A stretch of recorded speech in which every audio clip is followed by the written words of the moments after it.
اتنا کہہ کے نماز کا وقت تھا، نبی اکرم صلی اللہ علیہ وسلم نماز پڑھنے کے لیے آپ مسجد میں تشریف لے گئے۔ یہ عورت جو بوڑھی عورت تھی، اس نے رو رو کے اپنا برا حال کر دیا۔ کیا مانے یہ بڑھاپا مانے ہے جنت میں جانے سے؟ اللہ اکبر، روتی رہی کہ رسول اللہ نے فرما دیا کہ کوئی بوڑھی عورت جنت میں داخل نہیں ہوگی۔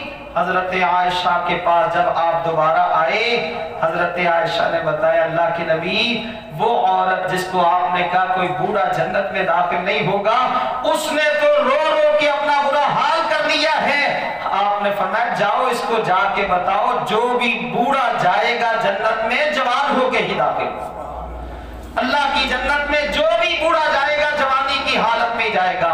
اور پھر آپ نے قرآن پڑھا اس پر، اِنَّا أَنشَأْنَاهُنَّ إِنشَاءً فَجَعَلْنَاهُنَّ أَبْكَارًا عُرُبًا أَتْرَابًا لِأَصْحَابِ الْيَمِينِ، کہ اللہ اکبر بوڑھوں کو بھی جوانی کی حالت میں ہی جنت میں لے کے جائے گا۔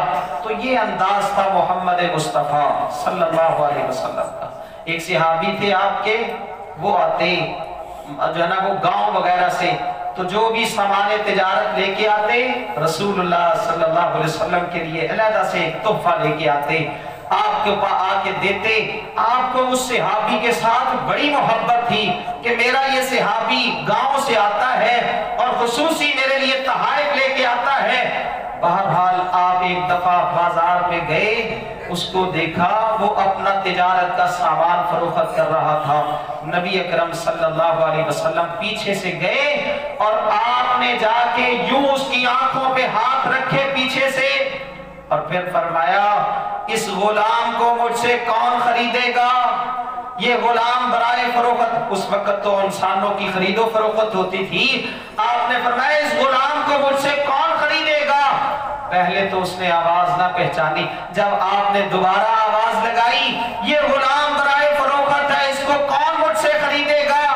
اس نے پہچان لیا کہ یہ آواز تو محمد مصطفیٰ صلی اللہ علیہ وسلم کی آواز ہے۔ اس نے اپنی اللہ اکبر کمر کو آپ کے سینے کے ساتھ لگا دیا اور خاموش ہو کے کھڑا رہا کہ چلو رسول اللہ صلی اللہ علیہ وسلم کے مبارک جسم کے ساتھ اپنی کمر ہی لگا لوں۔ اس طرح اس نے لگائے رکھا۔ پھر نبی صلی اللہ علیہ وسلم کو کہتا ہے اللہ کے نبی یہ تو غلام ہے ہی کھوٹا سکا، اس کی آپ کو کیا قیمت ملے گی؟ کوئی اچھا غلام برائے فروخت اس کا آپ آواز لگائے اس کی۔ آپ نے فرمایا میرے صحابی تو اپنے آپ کو سمجھتا ہے کہ کھوٹا سکا ہوں، تیرا کوئی مقام و مرتبہ نہیں ہے، اللہ کے ہاں تیرا بہت مرتبہ ہے، تیرا بڑا مقام ہے۔ نبی صلی اللہ علیہ وسلم اس طرح بعض دفعہ دل لگی کر لیتے، لیکن آپ مزاح میں بھی جھوٹ نہ بولتے۔ ہمارے ہاں تو ہر چینل کے اوپر ایک پروگرام چلتا ہے، مذاقیہ پروگرام لوگوں کو ہنسانے کے لیے، بلکہ اب تو عام لوگوں نے بھی اللہ اکبر اپنے اپنے چینل بنا لیے ہیں مذاق کے لیے۔ رسول اللہ صلی اللہ علیہ وسلم کی اکثر یہ عادت نہیں ہوتی تھی، آپ علیہ السلام اکثر ایسا نہ کرتے، بلکہ آپ ہمیشہ ہنستے تو تبسم فرماتے، جیسے ہم کھل کے ہنستے ہیں۔ اللہ اکبر، ہماری اکثر یہ عادت ہوتی ہے کہ ہم کہہ کے لگاتے ہیں، نبی اکرم صلی اللہ علیہ وسلم کا یہ انداز نہیں تھا۔ آپ تو اگر ہنستے تو صرف تبسم فرماتے۔ بہت کم واقعات ایسے ہیں کہ جس میں نبی اکرم صلی اللہ علیہ وسلم کھل کے ہنسے ہوں۔ بہرحال آپ فرماتے میں ایک گھر کی ضمانت دیتا ہوں جنت کے وسط میں، اس کو جو مزاح میں بھی جھوٹ نہیں بولتا، جھوٹ سے اجتناب کرتا ہے۔ اور ایک حدیث میں آتا ہے نبی اکرم صلی اللہ علیہ وسلم نے فرمایا تباہی ہے اس بندے کے لیے، ہلاکت ہے اس کے لیے۔ پھر آپ نے فرمایا ویل اللہ، ہلاکت ہے اس کے لیے۔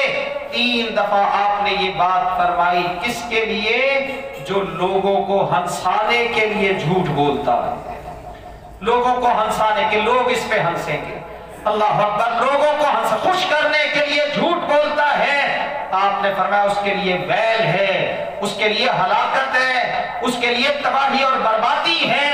تو آپ نے فرمایا جو مزاح میں بھی جھوٹ سے اجتناب کرتا ہے میں اس کو ایک گھر کی ضمانت دیتا ہوں جنت کے بسط میں.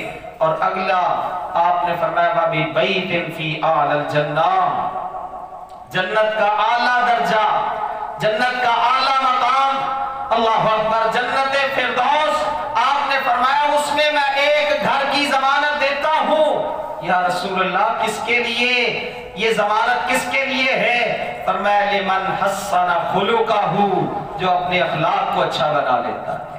آج کیا کہتے ہیں لوگ، یار یہ جتنا بڑا نمازی ہے نا اتنا ہی بد اخلاق ہے. اللہ اکبر، یہ جتنا جو ہے نا وہ زیادہ نیکیاں کرنے والا ہے یہ اتنا ہی بد اخلاق ہے. رسول اللہ صلی اللہ علیہ وسلم کی مشہوری ایسی تو نہیں تھی. لوگ کہا کرتے تھے رسول اللہ کے اچھے اخلاق کی گواہی دیا کرتے تھے. اللہ اکبر، اپنے تو اپنے کافر بھی جو ہے وہ گواہی دیتے کہ محمد مصطفیٰ صلی اللہ علیہ وسلم بہت اچھے اخلاق والے ہیں. اللہ قرآن پاک میں فرماتا ہے اِنَّكَ لَعَلَىٰ خُلُقٍ عَظِيمٍ، اے نبی ہم نے تجھے خلق عظیم کا مالک بنایا ہے. نبی صلی اللہ علیہ وسلم صرف اچھے اخلاق والے نہیں بلکہ لوگوں کو بھی اچھا اخلاق سکھانے والے. اللہ کے نبی لوگوں کو بھی اچھی عادات سکھانے والے، آپ اس پر تربیت کرنے والے. اور ایک حدیث میں آتا ہے نبی اکرم صلی اللہ علیہ وسلم نے فرمایا جو مومن مسلمان بندہ اچھے اخلاق والا ہے نا وہ صائم الدہر اور قائم الدہر کا مقام و مرتبہ پا لیتا ہے. یعنی اس بندے کا مرتبہ جو رات کو ہمیشہ قیام کرنے والا ہے، اس بندے کا مرتبہ جو اکثر روزے رکھنے والا ہے. آپ نے فرمایا مومن بندہ اپنے اچھے اخلاق کے ساتھ ان کا مرتبہ اور مقام پا لیتا ہے. قیامت کے دن ترازو لگے گا، اعمال کو تولا جائے گا، وہاں وزن ہوگا. اللہ قرآن میں فرماتا ہے الوزن یومئذ الحق، اللہ اکبر، وزن کا ہونا یہ سچی بات ہے، حق ہے. فمن ثقلت موازینہ فاولئک هم المفلحون، جس کا ترازو نیکیوں والا بھاری ہو گیا یہی لوگ تو فلاح پانے والے ہیں. آپ نے فرمایا وہاں اعمال کو تولا جائے گا، وہاں ترازو میں اعمال کو رکھا جائے گا، نیکیاں بھی تولی جائیں گی، برائیاں بھی تولی جائیں گی. اور پھر آپ فرماتے ہیں لوگوں جس نیکی کا اس ترازو میں سب سے زیادہ وزن ہوگا، سب سے زیادہ جو نیکی ثقیل ہوگی، جو نیکی سب سے زیادہ وزنی ہوگی، جس کا وزن سب سے زیادہ ہوگا وہ کیا ہے؟ آپ نے فرمایا اچھا اخلاق ہے. اچھا اخلاق اس کا اس ترازو کے اندر سب سے زیادہ وزن ہوگا. رسول اللہ صلی اللہ علیہ وسلم اچھے اخلاق والے، لیکن اس کے باوجود آپ دعا کیا کرتے؟ اللہم کما حسنت خلقی فحسن خلقی، اے اللہ جس طرح تو نے مجھے تخلیق اچھا کیا ہے، میری اللہ اکبر تخلیق تو نے عمدہ کی ہے، مجھے خوبصورت بنایا ہے، مجھے عمدہ بنایا ہے، فحسن خلقی، اے اللہ میں محمد صلی اللہ علیہ وسلم تجھ سے یہ دعا کرتا ہوں میرے اخلاق کو بھی خوبصورت بنا دے. اللہ اکبر، میرے اخلاق کو بھی اچھا بنا دے، میرے اخلاق کو بھی بہتر بنا دے. نبی اکرم صلی اللہ علیہ وسلم یہ دعا کیا کرتے. تو یہ تین گھر ہیں تین لوگوں کے لیے جو تین نیکیاں کرتے ہیں، جو حق کو چھوڑ حق سے دستبردار ہو جاتا ہے صرف جھگڑا ختم کرنے کے لیے. آپ فرماتے میں ایک گھر کی ضمانت دیتا ہوں جنت کے اطراف میں. جو اللہ اکبر مزاح میں بھی جھوٹ سے اجتناب کرتا ہے میں اس کو ایک گھر کی ضمانت دیتا ہوں جنت کے وسط میں. جو اپنے اخلاق کو اچھا بنا لیتا ہے آپ فرماتے میں اس کو جنت کے اعلیٰ درجے میں ایک گھر کی ضمانت دیتا ہوں. اللہ یہ گھر ہمیں بھی حاصل کرنے والا بنا دے، ہمیں بھی اس کی اللہ توفیق عطا فرما دے کہ یہ گھر اللہ ہمیں رسول اللہ صلی اللہ علیہ وسلم کی ضمانت پر اللہ ہمیں عطا فرما دے. لیکن یہ اسی وقت ہوگا جب ہم یہ کام کریں گے. حق سے دستبردار ہونا، حق پر ہونے کے باوجود صرف جھگڑا ختم کرنے کے لیے، یہ بہت حوصلے والوں کا کام ہے، بڑی ہمت کا کام ہے، اللہ اکبر بہت مرتبے والا کام ہے. تو تو جو بندہ یہ کام کرے گا رسول اللہ نے ایک گھر کی ضمانت دی. جو مزاح میں بھی جھوٹ سے اجتناب کرے گا اور کلی زندگی میں اپنی ساری زندگی میں جھوٹ سے اجتناب کرے گا رسول اللہ نے اس کو بھی ایک گھر کی ضمانت دی. اور جو اپنے اخلاق کو اچھا بنائے گا اللہ کے نبی نے اس کو بھی ایک گھر کی ضمانت دی. اللہ تعالی ہم سب کو ان گھروں کا حقدار بنا دے اور یہ اعمال کرنے والا بنا دے.